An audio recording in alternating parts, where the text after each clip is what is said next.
funny story. I think it was a year ago.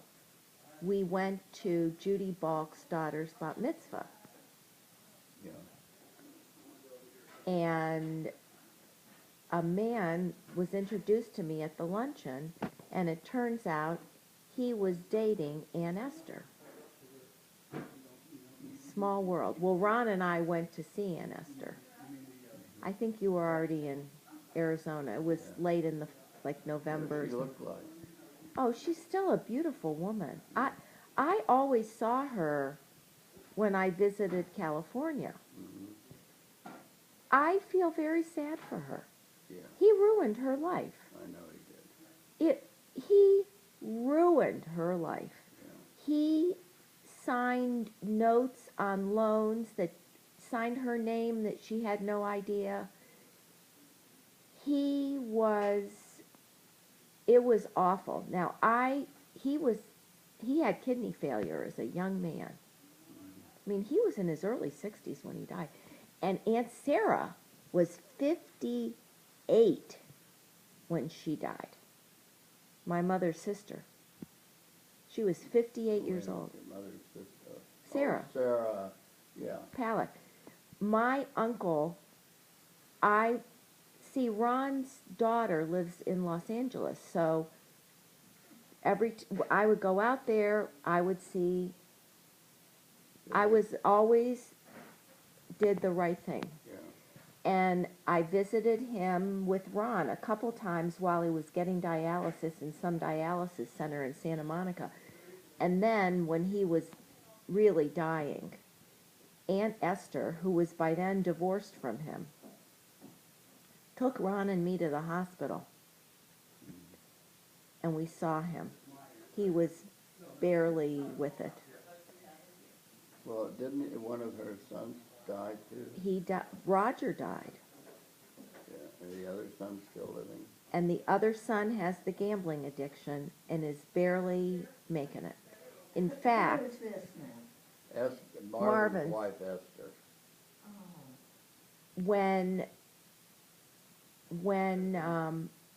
before my just a few months before my dad died, Brian called my dad and said he needed $10,000. Who? Brian Resnick, Marvin's son. Yeah.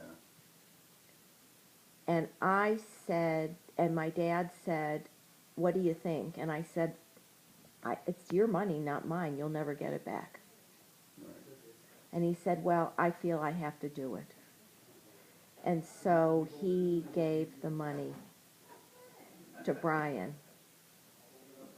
And we never got it back. And then after Mother died, Brian tried to call me, and I just didn't want him to ever think I was going to give him a nickel. Yeah. Because that's not my job. No. And I felt terrible that Roger died. That was a horrible thing. He was a great person. He had that addiction thing. I think Mr. Darling... Roger, too? I think not gambling. I think Mr. Darling was an alcoholic.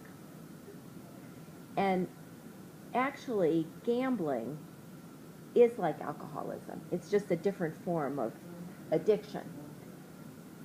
And this is what made Mother so uptight.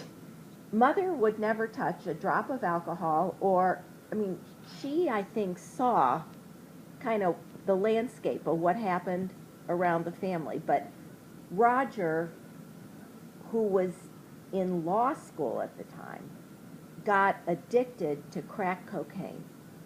Now, some people could take it once, but it's all has to do with your biochemistry. And I actually went with Uncle Marvin and Aunt Esther and visited him in a halfway house in Pasadena once. And he